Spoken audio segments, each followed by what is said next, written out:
ఇక్కడ 3 things madam. ఒకటేంటంటే, లక్ష్మి గారికి ఎప్పుడైతే కనుక అమ్మ లక్ష్మి నువ్వు ప్రేమించుకున్నప్పుడు ఆడపిల్లలందరూ ఇంతే ఉంటారు. ప్రేమిస్తారు. అతన్నే ఆటోమేటిక్‌గా ఫిక్స్ అయిపోతారు. అతనే నా భర్త అనుకుంటారు. మీకు మీరు ఊహాజనకమైనటువంటి ఆలోచనలో ఎళ్ళిపోతారు. సింగిల్‌గా ఉండేటటువంటి తల్లి యొక్క పరిస్థితి ఏంటి అన్నది ఆలోచించరు. ఎనకాతల సురేష్ లాంటి వ్యక్తులు ఉంటే కనుక వాళ్ళ పేరెంట్స్ ఏ విధంగా ఆలోచిస్తున్నారు? సురేష్ అంత ట్రాన్స్‌పరెంట్‌గా ముందుకొస్తున్నారా? నిజంగా ఈ ప్రేమ వర్కౌట్ అవుతదా? ఇవన్నీ ఆలోచించరు. బహుశా స్టార్టింగ్‌లో నీకు ఆ ఆలోచన ఉంది. ఆ ఆలోచన ఉండటం వల్లే ఏమనుకున్నావంటే పెళ్ళికి ముందే ఫిజికల్‌గా కలవటం ఎందుకు అనేటటువంటి ఉద్దేశంతో 1, 2 సార్లు తోసారు. ఇది చాలామంది ప్రేమించుకున్న ఆడపిల్లలు స్టార్టింగ్‌లో చేసేటటువంటి ఒక అంశం. తర్వాత ఏమవుతారంటే ప్రామిస్‌లు అటువైపు నుంచి పెరుగుతాయి. ఎటువంటి ప్రామిస్‌లు పెరుగుతాయంటే కమాన్ లెటస్ మనం కలిసి ప్రయాణం చేద్దాము. ఎటువంటి డోకా లేదు. ఎట్టి పరిస్థితిలో మా అమ్మ నాన్నలను ఒప్పించేస్తాను. నీకు 200% గ్యారంటీ నేను ఇస్తానంటారు. మీలాంటి ఆడపిల్లలు కమిట్ అయిపోతారు.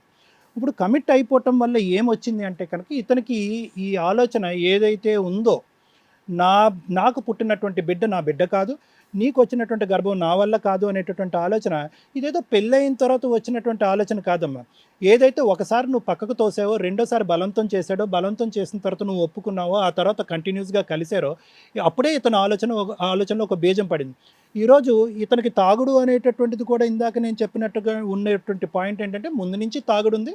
ఎటొచ్చి ఏంటంటే అప్పటి నుంచి నువ్వు గ్రహించలేదు. ఎప్పుడైతే కనుక ఇతను అనుమానం అనేటటువంటి పెనుభూతం ఇతని మైండ్‌లో దూరిందో, ఆ ఉద్యోగం కాస్త మానేసి ఫుల్ టైమ్ డ్రింకింగ్ అనేటటువంటి హ్యాబిట్‌లో, ఫుల్ టైమ్ నిన్ను మానిటరింగ్ చేయటం అనేటటువంటి హ్యాబిట్‌లో, ఫుల్ టైమ్ నిన్ను పోలీసింగ్ చేయటం అనేటటువంటి హ్యాబిట్‌లోకి అతను దిగిపోయాడు. సో, ఇటువంటి తాగేటటువంటి వాళ్ళకి ఏంటంటే, ఈ అనుమానం అనేటటువంటి ఆలోచన ముందు నుంచే ఉంటది.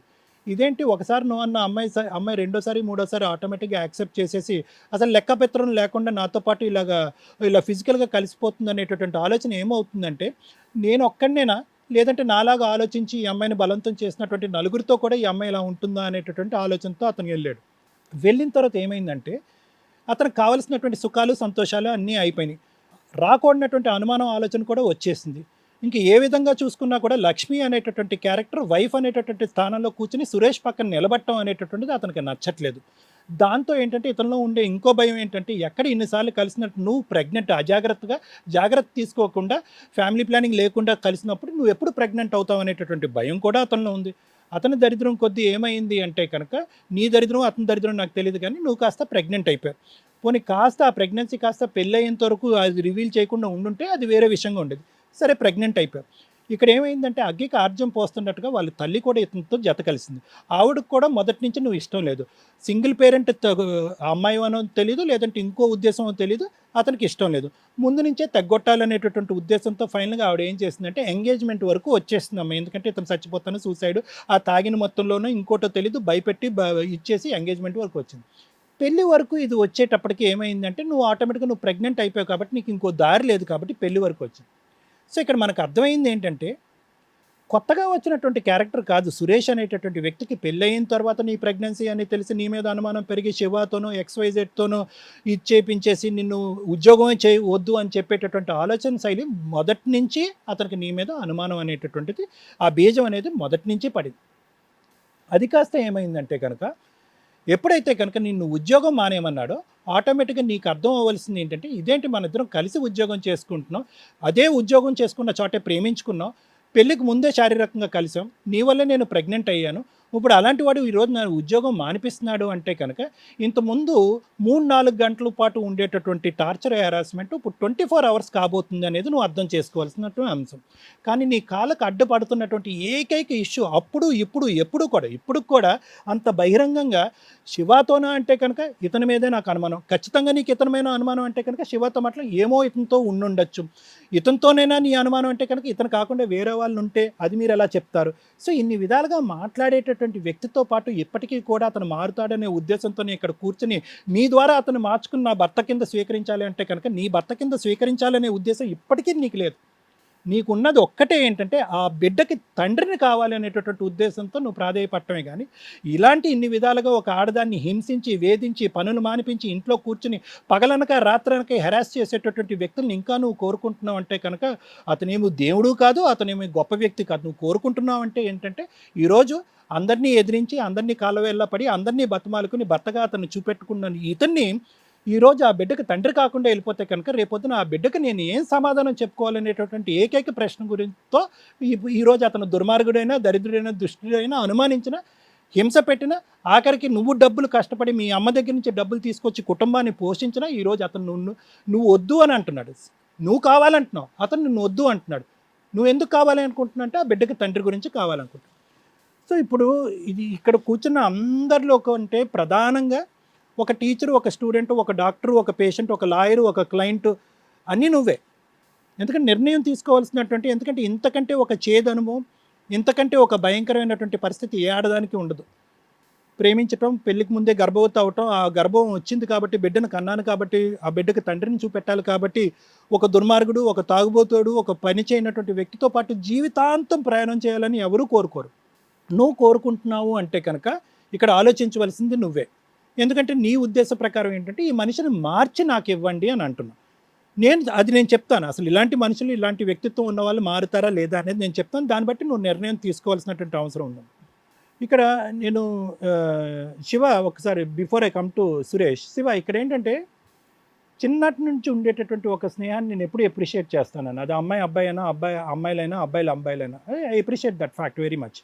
ఇక్కడ ఏంటంటే ఆర్థికంగా స్థితిగతులు బాగాలేదు, అరే ఒక తెలివైనటువంటి అమ్మాయి, చిన్నప్పటి నుంచి నా స్నేహితురాలుగా ఉన్న అమ్మాయి, ఎందుకంటే నిన్ను చూసినా ఆ అమ్మాయిని చూసినా కూడా మీ ఇద్దరి మీద ఏదో ఒక అడ్డదోవ తొక్కినటువంటి పరిస్థితులు కానీ, ఒక అక్రమ సంబంధం ఉంది కానీ అనేటటువంటి ఆలోచన మా అందరికీ ఎవరికీ ఆవగించలేదు.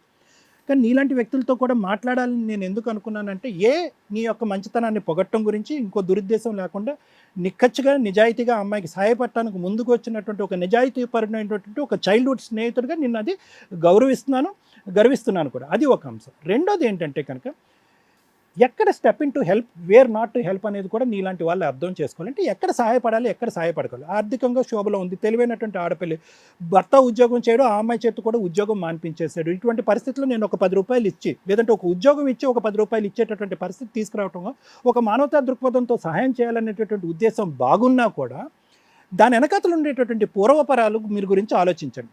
మీరు ఇచ్చేటటువంటి ఆ 10 రూపాయల వల్ల వాళ్ళు సుఖపడతారా, లేదంటే వాళ్ళిద్దరు గొడవలు విపరీతం అవుతాయా, వాళ్ళిద్దరి మధ్యన భేదాభిప్రాయాలు పెరుగుతాయా, వాళ్ళిద్దరి మధ్యలో మీరు ఇరుక్కుంటారా? ఫైనల్గా ఏంటంటే అనుమానం అనేది నీ వైపు వేలెత్తి చూపెట్టి ఆ బిడ్డకి నేను కాదు తండ్రి నువ్వే అనేటటువంటి పరిస్థితి వచ్చి నీ జీవితమే సర్వనాశనం అయ్యే పరిస్థితి ఉంటుంది అనేది నీ గోటి వాళ్ళు ఆలోచించాలి. అంటే ఇక్కడ ఏంటంటే ఏదో ఎరక్కపోయి వచ్చి ఇరుక్కున్నాను అనేటటువంటి సామెతలాగా ఏంటంటే ఇక్కడ నువ్వు ఏదో హెల్ప్ చేయడానికే వచ్చావు, ఖచ్చితంగా హెల్ప్ చేయడానికి వచ్చావు, మంచి ఉద్దేశంతోనే వచ్చావు. కానీ నీ హెల్ప్ అనేటటువంటిది ఆర్థికంగా తాత్కాలికంగా వాళ్ళని సుఖపెట్టింది. ఒక 30,000 3 నెలల పాటు నువ్వు సహాయపడటం వల్ల అమ్మ జీవితం ఇక్కడ స్థిరపడింది అనేటటువంటి ఉద్దేశంతో ఆ అమ్మాయి ఎగిరి గంతేసింది, ఉద్యోగం ఇచ్చి ఆ అమ్మాయికి హెల్ప్ చేసినందుకు నువ్వు హ్యాపీ ఫీల్ అయ్యావు. కానీ ఎవరైతే ప్రధానంగా ఈ కుటుంబంలో హ్యాపీ ఫీల్ అవ్వాలో ఆ సురేష్ అనేటటువంటి వ్యక్తి మాత్రం నువ్వు హెల్ప్ చేయటం వల్ల అనుమానం ఇంకా పెరిగిపోయి, అంతకుముందు ఉండేటటువంటి అనుమానం కాస్త తాగుడు వల్ల ఇంకొద్దిగా ఎక్కువైంది. నువ్వు సహాయం చేయటం వల్ల డబుల్ ట్రిపుల్ అయ్యి ఫైనల్గా ఏం చేశాడంటే ఇక్కడ ఆ అమ్మాయి యొక్క అక్రమ సంబంధం స్థానంలో ఎవరో ఒకరిని అర్జెంటుగా నిలబెట్టాలి. అతను దొరకట్లేదు, ఎవరుని ఎతుకుతున్నాడు, ఇంట్లో కూర్చోపెట్టాడు, ఫోన్లు చెక్ చేస్తున్నాడు, మెసేజ్లు చెక్ చేస్తున్నాడు, అయినా కానీ దొరకట్లేదు. ఆ బిడ్డకి ఎవరో తండ్రిని వెతుకు పట్టుకోవాలి అర్జెంటుగా. అప్పుడు కానీ ఈ అమ్మాయి పేడ విరగడవదు, ఇక్కడి నుంచి పారిపోవటం అవ్వదు, వాళ్ళ అమ్మ చెప్పినట్టుగా వేరే సంబంధం చేయదు. ఫైనల్గా బక్రాలాగా నువ్వు దొరికేటప్పటికి ఏమన్నాడంటే అదిగో 3 నెలల పాటు నేను సాయం చేస్తున్నాడు, ఈ 3 నెలలు ఏంటి పెళ్ళయిన తర్వాత ఉద్యోగం నిన్ను మానేసి నేను ఉద్యోగం మానేసినా కూడా ఈ ఇల్లు ఎలా గడుస్తుంది అనే క్వశ్చన్ మార్క్ నాకు మొదటి నుంచి ఉంది. ఆహా ఇదా కథ అనమాట. అయితే శివగాడు ఎప్పుడు ఉన్నాడు కాబట్టి వాడు నీకు ఆర్థికంగా సహాయపడుతున్నాడు, శారీరకంగా సహాయపడుతున్నాడు కాబట్టి ఆ బిడ్డకి తండ్రి నువ్వే ఈడే అయి ఉంటాడు అనేటటువంటి అనుమానాన్ని ఇంకా బలపరుచుకుని ఇంకో 2 పెగ్గలు ఎక్కువేసి ఆ అనుమానం ఇంకో స్థాయికి పెంచుకుని ఆఖరికి ఏమొచ్చి ఈ మొత్తం ఉచ్చులోకి నిన్ను లాగేశాడు. సో ఎవరి గురించి అయితే మీరు ప్రధానంగా హ్యాపీ ఫీల్ అవ్వాలి అని ఉద్యోగం ఇచ్చారో వాడు కాస్త దరిద్రుడి నుంచి రాక్షసుడు అయిపోయాడు ఈరోజు. ఇప్పుడు అయిపోయింది, పంట పండినట్టే. మీరేమో వచ్చి ఆ కుటుంబాన్ని కాపాడాలి, సుఖపెట్టాలి అనే ఉద్దేశంతో మీరు ఇక్కడ దిగితే ఫైనల్గా ఏంటంటే డబ్బులు సాయం, ఉద్యోగం సాయం చేసి మొత్తం కుటుంబాన్ని విడిపోయేటటువంటి పరిస్థితికి తీసుకొచ్చారు. అంటే మీరు చేసేటటువంటి మంచి పని నేను ఖండించట్లేదు, మీరు మంచి ఉద్దేశంతోనే చేసి ఉండొచ్చు.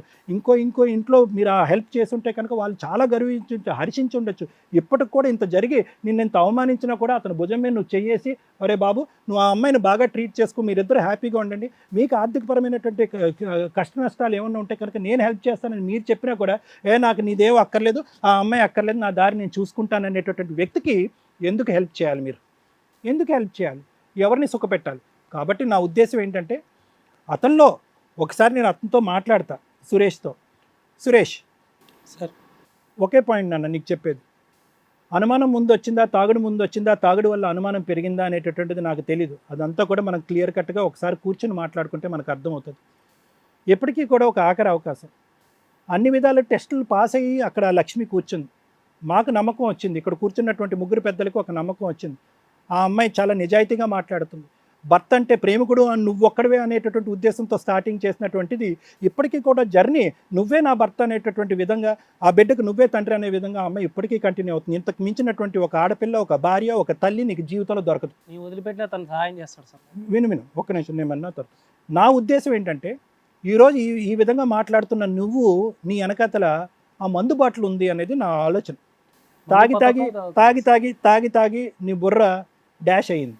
ఆ వర్డ్ విను ఒక్క నిమిషం. తాగి తాగి నీ బుర్ర పాడైంది. విను, నీ లివర్ ఎలా ఉంది, నీ కిడ్నీ ఎలా ఉంది అన్నది టెస్ట్ చేస్తే తెలుస్తుంది, నీ బ్రెయిన్ ఏమైంది అన్నది స్కాన్ చేస్తే తెలుస్తుంది. అసలు నీ గోటువాడు ఈ స్థాయిలో తాగి ఈ విధంగా అనుమానించి లివర్ కిడ్నీలు పాడు చేసుకునేటటువంటి వాళ్ళు ఆ అమ్మాయి కౌన్సిలింగ్ ఇచ్చి, అమ్మ వాడిని పొమ్మనమ్మా, వాడు వద్దమ్మా, వాడు ఎంతకాలం బతుకుతాడో మనకు తెలియదమ్మా, నీ జీవితం అయిపోద్ది వాడి జీవితం అని చెప్పకుండా నేనేమంటున్నానంటే ఒక్కసారి నువ్వు తాగుడు ఆపేదానికి ఒక ప్రయత్నం చేయాలి అనేటటువంటి ఆలోచన నీకు ఉంటే కనుక ఆ ఆలోచన ప్రకారం నేను హెల్ప్ చేయడానికి రెడీగా ఉన్నాను. ఆ డ్రింకింగ్ ఆపటానికి ఆ తర్వాత నీ ఆలోచన అదే ఉంటుందా ఇంకోటి ఉంటుందా అనేది తర్వాత మాట్లాడుకుందాం. ఎందుకంటే కనుక తాగుడు అనేటటువంటి సబ్జెక్ట్ గురించి మాట్లాడితే కనుక తాగుడు అనేటటువంటిది బ్రెయిన్లో ఉండేటటువంటి కొన్ని కణాలని దెబ్బతింటుంది. దెబ్బతింటం వల్ల అనుమానం అనే పెనుభూతం అనేటటువంటిది తాగేటటువంటి వాళ్ళు సర్వసహజంగా ఉంటుంది. చాలా విపరీతంగా తాగి ఆల్కహాల్ డిపెండెన్సీ వచ్చేటటువంటి వాళ్ళకి డెల్యూజనల్ డిసార్డర్ అని ఉంటుంది. అంటే ప్రధానంగా వాళ్ళు భార్యను టార్గెట్ చేస్తూ ఉంటారు, భార్య మీద అనుమానం పడుతూ ఉంటారు. నేను కాకుండా వేరే వాళ్ళు ఉన్నారంటారు. విను ఒక్క నిమిషం. ట్రీట్మెంట్ తీసుకుని బాగుపడటానికి ఇష్టం ఉంటే కనుక నీ గురించే నేను చెప్తున్నాను, నీ కాపురం గురించి, నీ భార్య గురించి నేను చెప్పట్లేదు. నీ ఆలోచన శైలి మార్చడానికి, నీ లివర్ కిడ్నీ, నీ ఆరోగ్యాన్ని కాపాడుకోవటం గురించి, తాగుడు గురించి ట్రీట్మెంట్ తీసుకోవడానికి నువ్వు రెడీ అవుతే దాన్ని బట్టి ఆ అమ్మాయి ఇతను తాగిన తర్వాత, ఇతను తాగుడికి సంబంధించినటువంటి ట్రీట్మెంట్ తీసుకున్న తర్వాత ఇంతకాలం ట్రీట్మెంట్ ఇస్తాను, ఆ తర్వాత ఇతను ఆలోచనలు మటుమయ్యేటటువంటి అనుమానాలు మటుమయ్యే విధంగా నేను ట్రీట్మెంట్ చేస్తాను, దానికి నువ్వు ఇష్టపడితే కనుక అప్పుడు కంటిన్యూ అని చెప్పి ఆ అమ్మాయికి కౌన్సిలింగ్ ఇవ్వచ్చు. లేదు సార్ నేను తాగుడికి కూడా ట్రీట్మెంట్ తీసుకోను, నేను ఇలాగే అనుమానిస్తూ ఉంటాను, తాగుడు మానినా అనుమానం ఇలా ఉన్నా పోయినా కూడా ఆ అమ్మాయి నుంచి నాకు విముక్తి కలిగించండి అంటే కనుక ఒక్క నిమిషం కూడా ఆ అమ్మాయి నీతో కంటిన్యూ చేయమని చెప్పే ధైర్యం మాకు ఎవరికీ లేదు. ఇన్ఫ్యాక్ట్ ఆ అమ్మాయికి కౌన్సిలింగ్ ఇచ్చి నువ్వు ఎలా మర్చిపోవాలనే దానికి ట్రీట్మెంట్ ఇస్తాం. అది పద్ధతి. నువ్వు తాగుడికి నీ గురించే, నీ లైఫ్ గురించే, నీ జీవితం గురించే, నీ బ్రెయిన్, నీ శరీరం గురించే తాగుడు ఆపటానికి నువ్వు రెడీయా? ఆ తర్వాత మిగతా అంశాలు మాట్లాడుకుందాం. తాగుడు ఆపటానికి నువ్వు రెడీయా? లేదు సార్. ఆపో. తాగుడికి ట్రీట్మెంట్ తీసుకో. నీ భార్య కూడా నీకు వద్దు. Thank you sir. Hit TV app, ఇందులో short news, live news, entertainment shows, movies, digital magazines తో పాటు మీ జిల్లా వార్తలను కూడా ఫ్రీగా చూడొచ్చు. ఇంకెందుకు ఆలస్యం, వెంటనే హిట్ టీవీ యాప్ ని డౌన్లోడ్ చేసుకుని ఫ్రీగా ఎంటర్టైన్మెంట్ పొందండి. Hit TV app. Hit TV app. Please download hit TV app. Hit TV app ని ఫ్రీగా డౌన్లోడ్ చేసుకుని ఎంజాయ్ చేయండి. మీకు నచ్చిన ఎంటర్టైన్మెంట్ కోసం హిట్ టీవీ యాప్ ని ఫ్రీగా డౌన్లోడ్ చేసుకుని ఎంజాయ్ చేయండి. హిట్ టీవీ యాప్ ని డౌన్లోడ్ చేసుకుని ఆస్వాదించండి, ఆశీర్వదించండి. ఇంతమంది సెలబ్రిటీలు హిట్ టీవీ యాప్ ని డౌన్లోడ్ చేసుకోండి అని చెప్తున్నారంటే ఎంత మంచి యాప్ ఆలోచించండి. అమెరికా అమెరికా అమెరికా అమెరికాలో చదవాలనుకునే వాళ్ళకి విశ్వసనీయమైన పేరు మన శౌర్య కన్సల్టెన్సీ. UK లో 1 year masters, UK లో 1 year masters, 2 years work permit up to 5 years visa. Contact Saurya Consultancy. Contact 89851 89851.